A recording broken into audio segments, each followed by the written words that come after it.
Good morning সবাইকে। কেমন আছো সবাই? আমরাও ভীষণ ভালো আছি, আর সেই জন্যেই আমরা আবারও বেরিয়ে পড়েছি আর একটা রোড ট্রিপের উদ্দেশ্যে।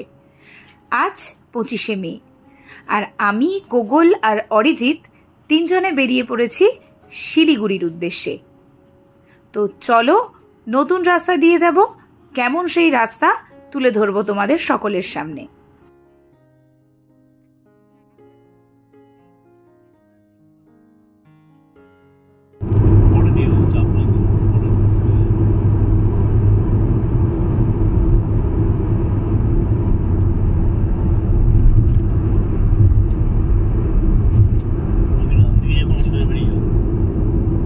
সোজা বেরিয়ে যাব। ডান দিকে রানাঘাট আছে, গোগলের বাবুর বাড়ি আর গোগলের বাবার শ্বশুর বাড়ি।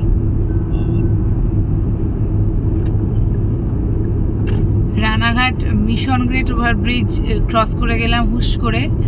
রিসরা থেকে বেরিয়েছিলাম 6টায়, স্টার্ট করেছিলাম 6টায়, এখন বাজে 7:30। রানাঘাট ক্রস করে গেলাম, মাঝখানে 15 মিনিট তেল নেওয়ার জন্য দাঁড়িয়েছিলাম।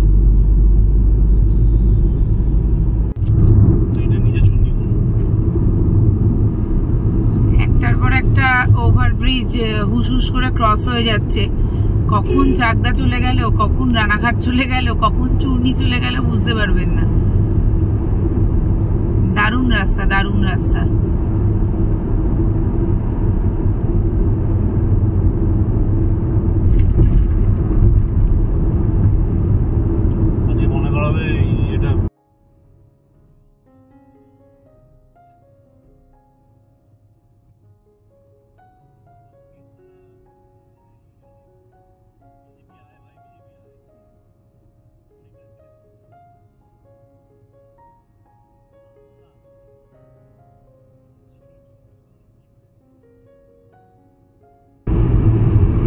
এটা বোধহয় হবিবপুর ঢুকছে।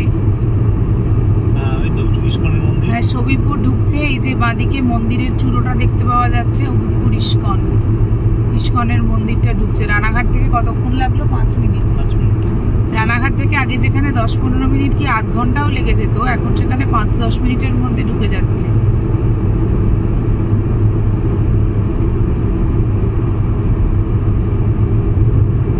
দারুণ রাস্তা করে দিয়েছে। কেমন লাগছে তোমার গাড়ি চালিয়ে?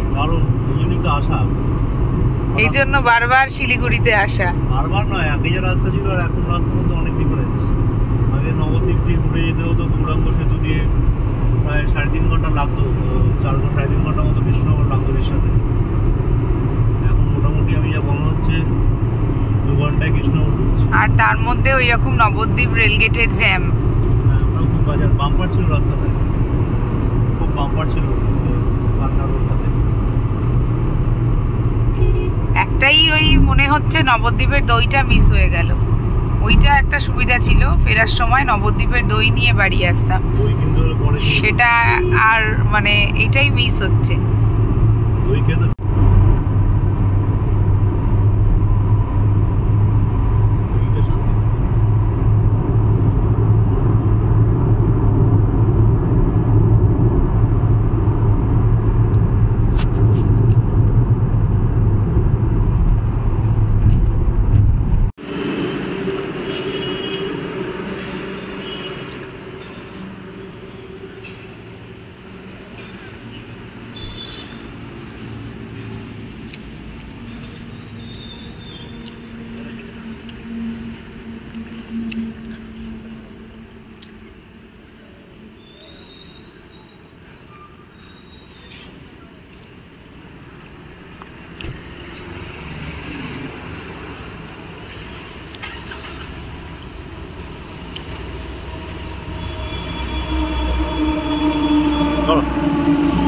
চলো গাড়িটা ব্যাক করবেন।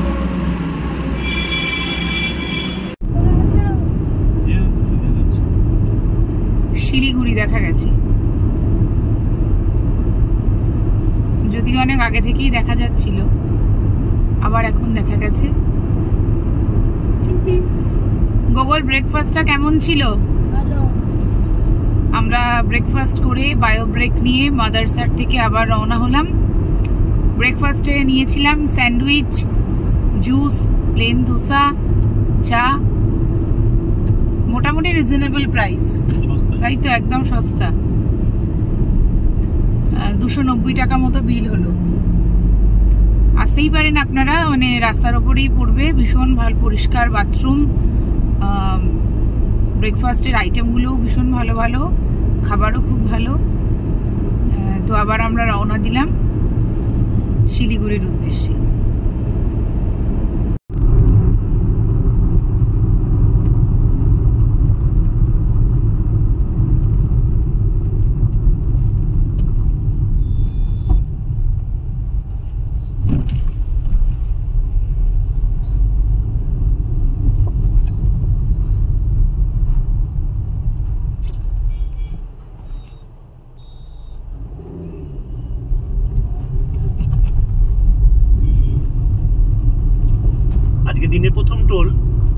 আজকের দিনের প্রথম টোল গেল এবং কপাল ভালো, বেশিক্ষণ দাঁড়াতে হয়নি।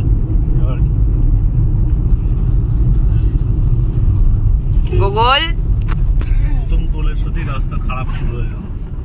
ব্যাগ নিয়ে কি হচ্ছে? ব্যাগ থেকে জিনিস বেরোচ্ছে? কি বেরোবে প্রথম জিনিস? বাবা,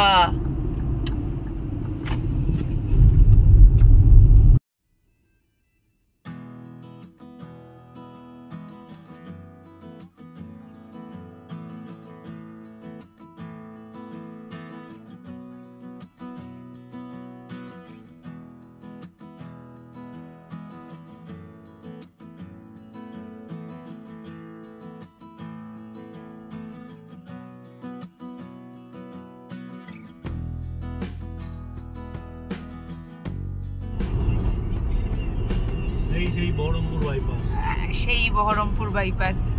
আগে সেই সরু রাস্তা দিয়ে যেতে হতো, গঙ্গার পাশ দিয়ে।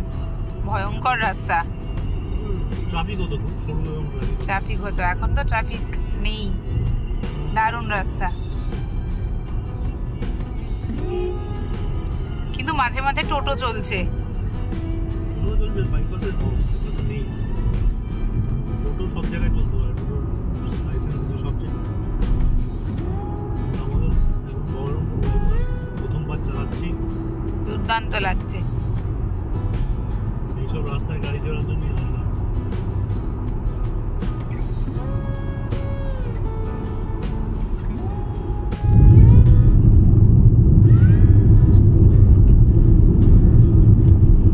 এখন বাজে 12:15 আর আমরা এখন ফারাক্কা ব্রিজে উঠবো।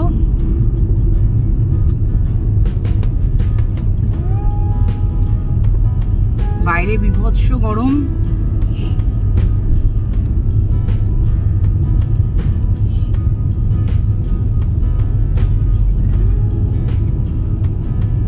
ফারাক্কা ব্রিজে উঠছি।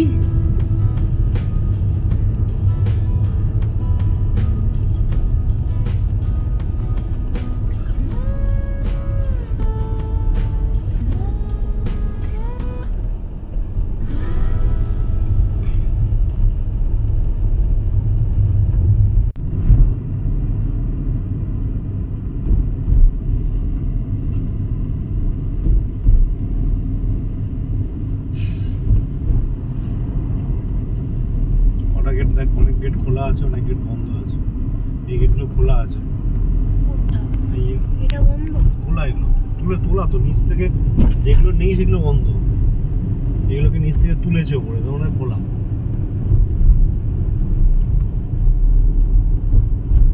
গঙ্গা নদী আসছে, মেইনটা চলে যাচ্ছে বাংলাদেশের দিকে পদ্মা নাম নিয়ে, আর এটার একটা শাখা নদী হুগলি চলে যাচ্ছে আমাদের দিকে, কলকাতা, হুগলি। আমরা যে নদীটা দেখি ওটা হুগলি না।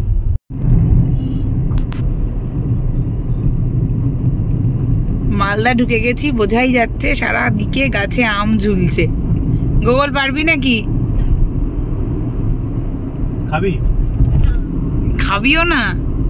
এই তো লিচু, কত আম গাছ। গোগল চ, হাত দিয়ে নিয়ে আসি ছিঁড়ে ছিঁড়ে আম। প্রচুর আম গাছ, বোঝাই যাচ্ছে মালদায় ঢুকে পড়েছি। আর প্রত্যেকটা গাছ থেকে আম ঝুলছে। পারদেশি দাবাই লাঞ্চটা কেমন হলো গোগল? ভালো। কি কি খেলে? রুটি, পনির বাটার মশলা আর চিকেন। হ্যাঁ, আমরা আবার মোটামুটি ভাবে এই 1টা নাগাদ পারদেশি দাবায় ঢুকেছিলাম। তারপর ওখানে লাঞ্চ সেরে আবার এখন রওনা হচ্ছি শিলিগুড়ির উদ্দেশ্যে। মোটামুটি ঠিকঠাকই আছে পারদেশি ধাবা, একটু সময় লাগছে। আর দাম মোটামুটি কি রিজনেবলই তো? না, দাম সস্তা। দাম সস্তা, এত ভালো রেনোভেট করেছে সবকিছু, যে সার্ভিসটা ভালো না। আর টয়লেটটা আরো পরিষ্কার করা উচিত, ওয়াশরুমটা। হ্যাঁ একদম। আমাদের আগের অভিজ্ঞতা যেটা বলে, আগের অভিজ্ঞতা আরো বেটার ছিল, কিন্তু যত এটা বাড়াচ্ছে প্রপার্টিটা তত সার্ভিস একদম খারাপ হচ্ছে। আর রান্নার কোয়ালিটি মোটামুটি চলে যায় ঠিকঠাক। এই রাস্তা দিয়ে যাওয়ার পথে এটাই একটা ভালো ঠিকঠাক জায়গা বলে আমাদের মনে হয়। আমরা প্রত্যেকবারই নর্থ বেঙ্গল যাওয়ার সময় এটাতেই দাঁড়াই, তো আপনারাও ইজিলি দাঁড়াতে পারেন। কিন্তু টয়লেট কিন্তু খুব একটা পরিষ্কার নয়, টয়লেট খুব একটা পরিষ্কার পাবেন না। তো চলুন যাওয়া যাক, আমরা যাচ্ছি আবার শিলিগুড়ির উদ্দেশ্যে। আবার দেখা হচ্ছে কোনো একটা বাইপাসের ধারে। একটার পর একটা ফ্লাইওভার ক্রস করতে করতে আমরা অবশেষে রায়গঞ্জে। রায়গঞ্জের এই বাইপাসটা হওয়ার সুবিধা হচ্ছে, আগে শহরের মধ্যে দিয়ে যেতে হতো, প্রচণ্ড জ্যাম থাকতো এবং তাতে অনেকটা সময় বেশি লাগতো। এখন রায়গঞ্জ বাইপাস হয়ে যাওয়ার ফলে মানে খুব ইজি পৌঁছে যাওয়া যাচ্ছে, জ্যামটা অ্যাভয়েড করা যাচ্ছে।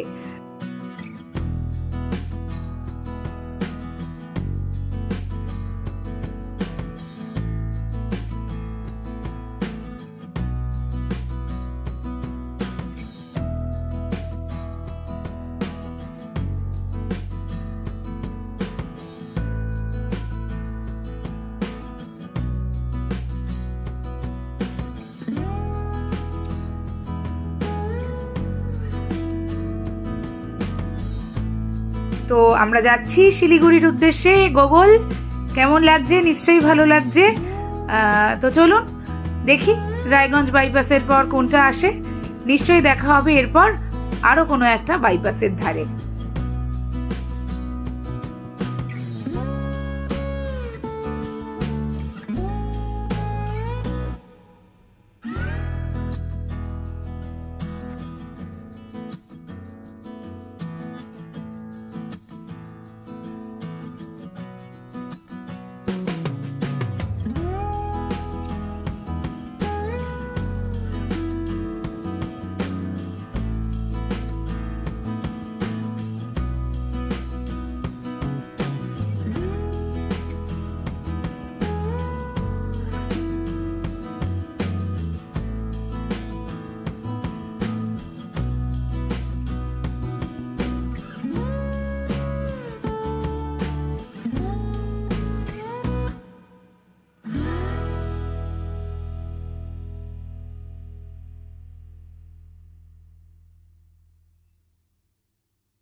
বলেছিলাম আবারও দেখা হবে কোনো একটা বাইপাসের ধারে। দেখুন বলতে বলতেই চলে এসেছি ডালখোলা বাইপাসে।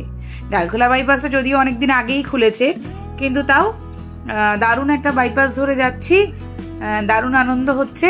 আর মাঝে মাঝে শিলিগুড়ি লেখাটা ফুটে উঠছে, যদিও শিলিগুড়ি লেখাটা আগে থেকেই দেখতে পাচ্ছিলাম, কিন্তু তাও এই শিলিগুড়ি লেখাটা দেখেই মনে হচ্ছে যেন হাতের মুঠোয় পাহাড় ধরে ফেলেছি। আর পাহাড়ে যেতে তো সবাই ভালোবাসেন, তো চলুন একটার পর একটা বাইপাস ক্রস করে আমরা পাহাড়ে পৌঁছে যাই।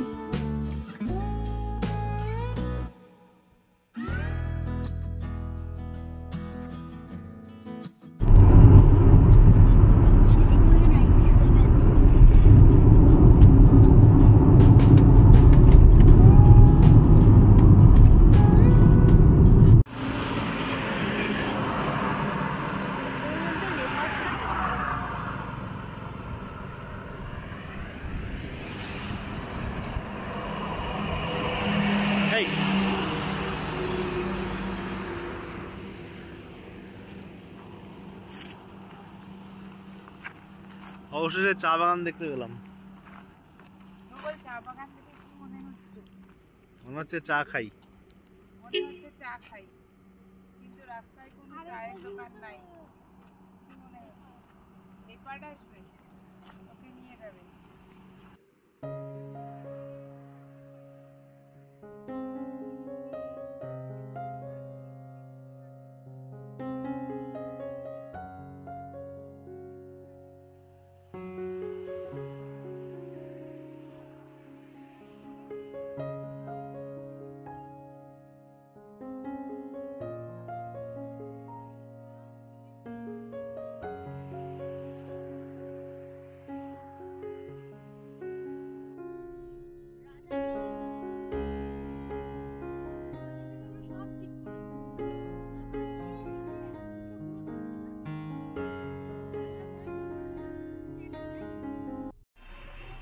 অবশেষে 5:45 আমরা শিলিগুড়িতে মৈনাক ট্যুরিস্ট লজে এসে পৌঁছে গেছি। এটা গভর্নমেন্ট প্রপার্টি।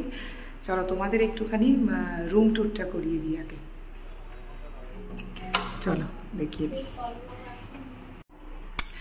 চলো রুম ট্যুরটা করিয়ে দিই। এই যে রুমে ঢুকেই এখানে একটা আয়না, এটা আমি। এরপর এখানে একটা ব্যাগ রাখার জায়গা, ডেস্ক মতো, নিচেও ব্যাগ ট্যাগ রাখতে পারো।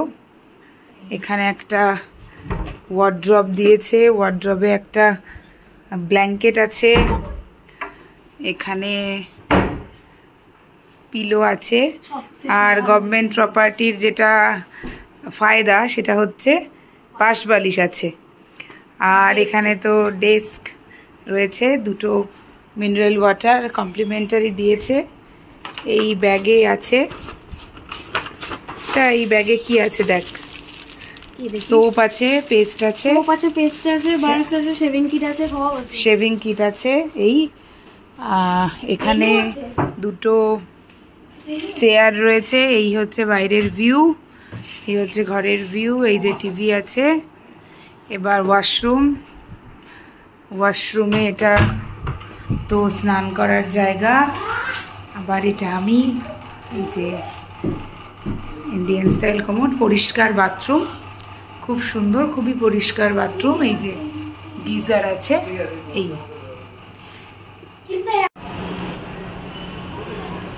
লাপিনোস পিজা আছে, লাপিনোস পিজা খেতে খুব ভালো হয়। এই লাপিনোস পিজাটা বারাণসীতে গিয়েও একবার দেখেছিলাম। এই লাপিনোস পিজা বারাণসীতে গিয়ে দেখেছিলাম একটা ব্র্যান্ড, আবার এখানেও দেখলাম ওদের একটা ব্রাঞ্চ রয়েছে। ড্রাই ফ্রুটস কিনতে পারো, প্রচুর ড্রাই ফ্রুটসের দোকান আছে। তোমরা যারা ড্রাই ফ্রুটস খেতে ভালোবাসো, অনেক কিছু আছে, রেস্টুরেন্ট আছে, সালুন তো আছেই। খুব সুন্দর জায়গাটা লাগলো। এবার দেখাই আমরা কোথায় চা কিনতে যাব। এবার হ্যাঁ, এই যে চায় চুন, লাস্টবার এসেও আমরা এখান থেকেই চা কিনেছিলাম। এই যে চায় চুন, এখান থেকে তোমরা চা কিনতে পারো, বেশ ভালো। আমাকে দেবে না? এই যে দেখছো চায় চুন, এই চায় চুন থেকে আমরা আজকে চা কিনবো। আমরা লাস্ট টাইমও এখান থেকেই চা কিনে নিয়ে গেছিলাম এবং লোকজন খুব ভালো রিভিউ দিয়েছিল, তো আমরা আজকে এখান থেকে চা কিনবো। এই যে চলে এসেছি চায়ে চুনে। দেখো ভ্যারাইটিস রকমের চা রয়েছে। গোগল কেমন ছিল? এসে শিলিগুড়িতে চা খেয়েছো, কেমন ছিল? এখানে দেখো ভ্যারাইটিস রকমের চা রয়েছে, তোমরা পছন্দ করে চা কিনে নিতে পারো। আমরা লাস্ট টাইমও এখান থেকেই কিনেছিলাম বিভিন্ন রকম চা। এখানে তোমরা দেখে কিনতে পারো। এই যে এখানে সব চায়ের রেঞ্জগুলো লেখা আছে, বিভিন্ন রকম চা। এখানে বিভিন্ন রকমের, না তোমাদের দেখাই, এখানে বিভিন্ন রকমের টি পট রয়েছে। টি পটগুলোও খুব সুন্দর দেখতে, এগুলোও তোমরা কিনে নিয়ে যেতে পারো গিফটিং পারপাস, সুন্দর লাগে দেখতে। এখানেও রয়েছে সুন্দর সাজানো।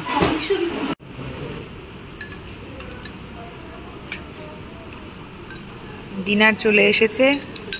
ডিনারে রয়েছে গরম গরম চিকেন মোমো আর সুইট কর্ন চিকেন স্যুপ। দুর্ধর্ষ করেছে দুটোই। কি গোগল? তাই তো, কেমন করেছে? ভালো। কেমন করেছে?